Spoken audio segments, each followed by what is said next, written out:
ஆண்களை பற்றி ஒரு இல்லத்தரசியின் பார்வை. 17 ஆண்டுகள் இல்லற வாழ்வில் ஈடுபட்ட ஒரு பெண் ஆண்களை பற்றி கூறுவதை கேளுங்கள். நிச்சயமாக ஆண் ஒரு அருமையான படைப்பு. ஆண்டவன் அவனை படைத்தான், அவனை அழகாக வடிவமைத்தான். ஆண் தன் கரங்களின் முன் இருக்கும் அனைத்தையும் தனது சகோதரிக்காக, தனது மகளுக்காக, தனது மனைவிக்காக, தனது அன்னைக்காக, தனது தந்தைக்காக, தனது பேரன் பேத்திகளுக்காக தியாகம் செய்கிறான். அவன் தனது இளமையை, தனது ஆரோக்கியத்தை, தனது மனைவிக்காகவும் தனது பிள்ளைக்காகவும் எவ்வித முணுமுணுப்புமின்றி தொடர்ச்சியாக தியாகம் செய்கிறான். தனது குடும்ப அமைப்பை கட்டமைக்க, தனது பிள்ளைகளின் எதிர்காலத்தை நிர்ணயிக்க முயலுகிறான். அதற்காக தனது உடல் நலத்தையும் கருதாமல் ஒன்றுக்கு மேல் பல பணிகளில் ஈடுபடுகிறான். இதற்காக இடைவிடாது போராடுகிறான். இவ்வளவு தியாகம் செய்த பின்னும் அவன் தந்தையின், தாயின் பழி சொல்லிற்கும் அவனுடைய பணியில் மேலாளரின் ஏற்றிற்கும் ஆளாகிறான். இதற்கும் மேலாக எப்பொழுதும் ஏதேனும் இழிச்சொல் அவன் தலையில் விழுந்து கொண்டே இருக்கிறது. தன்னை ஆசுவாசப்படுத்திக் கொள்ள சில நாட்கள் சுற்றுலா சென்றால் வெட்டித்தனமாக செலவு செய்கிறான் என்பார்கள்.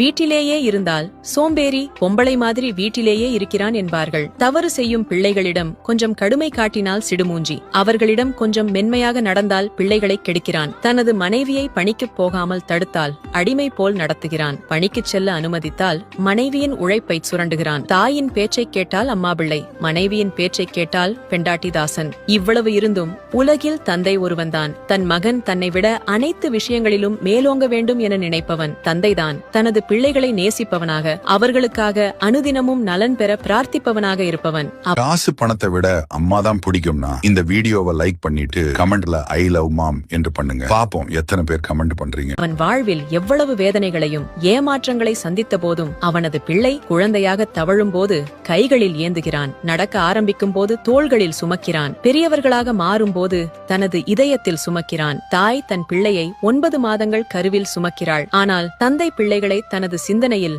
அவன் வாழும் காலமெல்லாம் சுமந்து கொண்டே இருக்கிறான். ஒரு குடும்பத்தின் தலைவன் சிறந்தவனாக வாழும் வரை இவ்வுலகம் சிறக்கும். இவ்வார்த்தைகள் ஒரு இல்லத்தரசியின் உள்ளத்திலிருந்து வந்தவை. பிள்ளைகளே, பெண்களே, ஒவ்வொரு ஆணையும் தந்தையையும் கண்ணியப்படுத்துங்கள். உங்களுக்காக எவ்வளவு தியாகத் தழும்புகள் அவர்களின் உள்ளங்களில் பதிந்துள்ளன என்பதை நீங்கள் அறிய மாட்டீர்கள்.